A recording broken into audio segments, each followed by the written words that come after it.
Ya pemirsa, baru saja kita saksikan bersama konferensi pers langsung dari Rumah Sakit Bayangkara di Surabaya, Jawa Timur dan sekarang kita akan bergabung bersama reporter Keiko Ranti yang sudah berada di sana.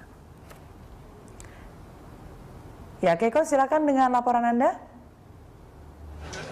Ya, tim DVI beserta Kapolda Jawa Timur barusan menggelar konferensi pers untuk mempublikasikan hasil identifikasi dari 2 jenazah pertama yang datang ke Rumah Sakit Bayangkara.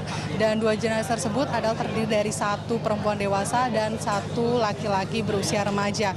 Adapun hasil yang bisa disimpulkan oleh tim DVI adalah pertama, jenazah dengan jenis kelamin wanita dengan label B001 telah teridentifikasi dengan nama Hayati Lutfia Hamid, dan ini teridentifikasi dengan metode primer, yakni dengan menggunakan sidik jari, dan ditemukan kesamaan dengan sidik jari yang telah diterima oleh tim DVI. Dan dari metode yang kedua atau metode sekunder yang berhasil mengidentifikasi jenazah Hayati Lutfia adalah dengan properti, yakni juga ada data medis dan juga ada bekas operasi yang sama sesuai dengan keterangan keluarga. Sementara itu juga ditemukan beberapa properti seperti perhiasan, kalung inisial gelang juga yang diakui keluarga adalah milik korban. Atas dasar itu pula tim DVI menyatakan bahwa memang jenazah dengan label B001 bernama Lutfia Hayati Hamid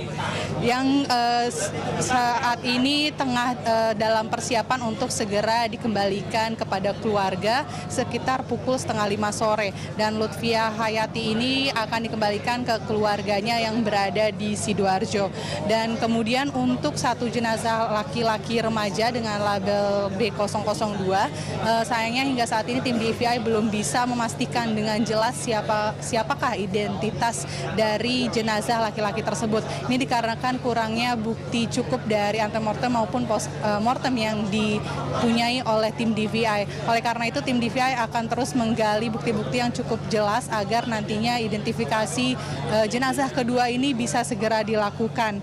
Dan sementara itu juga tim DVI bersama Kapolda Jawa Timur mengkonfirmasi bahwa selain 2 jenazah yang memang sejak kemarin sudah berada di Rumah Sakit Bayangkara, tadi siang juga telah diterima 4 jenazah lain telah berada di ruang forensik Rumah Sakit Bayangkara dan saat ini tengah dilakukan proses identifikasi. Ya, Amanda. Baik, terima kasih atas laporan Anda. Keiko Ranti melaporkan langsung pemirsa dari Surabaya, Jawa Timur. Serpihan kepingan pesawat AirAsia ditemukan oleh tim SAR gabungan di perairan Pangkalan Bun, Kalimantan Tengah. Tim SAR gabungan menemukan 3 titik penemuan objek terapung di 100 mil laut dari Pangkalan Bun pada 225 derajat barat daya Pangkalan Bun.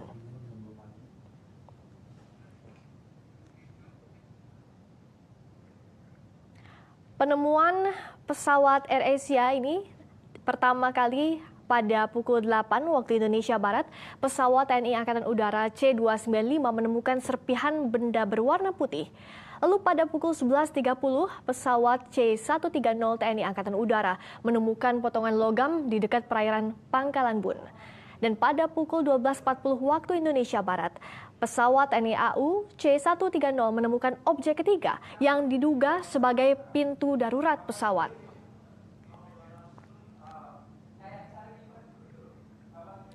Dan selanjutnya pada pukul 14.10 KRI Bung Tomo mengevakuasi pintu darurat yang telah ditemukan sebelumnya oleh tim gabungan dari TNI Angkatan Udara.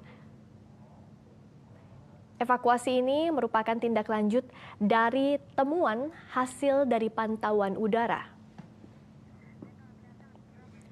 Dan kami akan perlihatkan kepada Anda, saudara, lebih jelas lagi potongan-potongan atau serpihan pesawat AirAsia KZ8501 yang ada di layar kaca Anda. Ini adalah lempengan panjang berkarat atau plat panjang besi putih. Ini merupakan satu dari beberapa temuan dari tim gabungan. Dan selanjutnya adalah lempengan pendek berkarat dan sejumlah lempengan berukuran sedang maupun besar. Selain itu juga terdapat kotak besar yang berbentuk seperti tangki. Juga ditemukan serpihan berwarna merah dan putih yang identik pada pesawat AirAsia.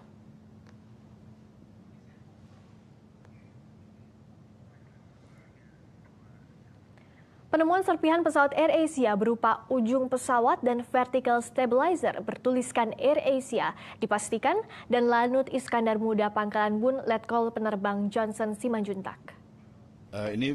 Ini informasi yang kita dapatkan dari pilot Puma yang tadi sudah menyusuri areal 230 degrees Pangkalan Bun sejauh 100 nautical mile.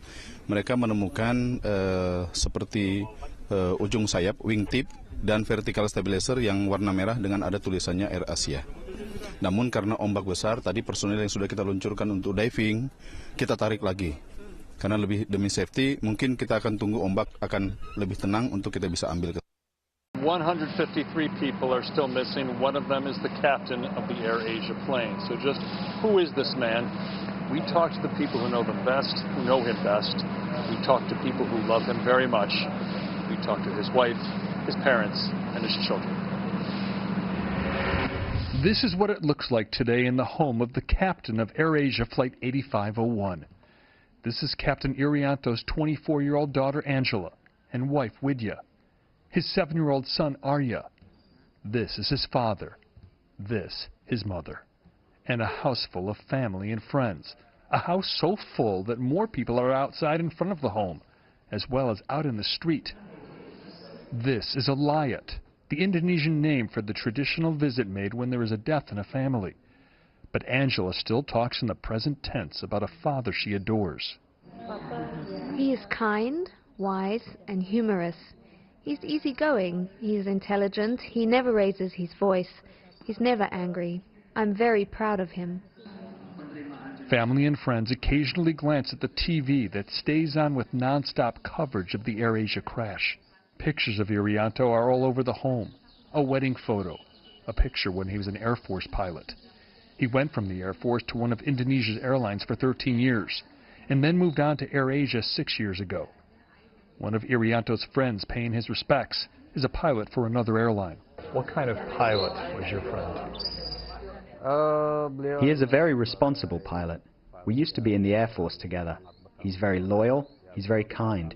In his work environment, he's very kind to his co-pilot, his cabin crew, his ground crew, and all the people who fly with him. Model planes of jets Irianto flew are part of the decorations of the house. His wife says the outpouring of support at their home is invaluable right now. I'm happy so many people are here. It gives support to me and my family. Like so many families of AirAsia victims, there was significant hope of survival among members of this family when the wreckage was still missing. But Irianto's daughter doesn't want to abandon all hope, at least until her father's body is found. Of course, I still expect that he's alive, but at the same time, I have to accept the reality.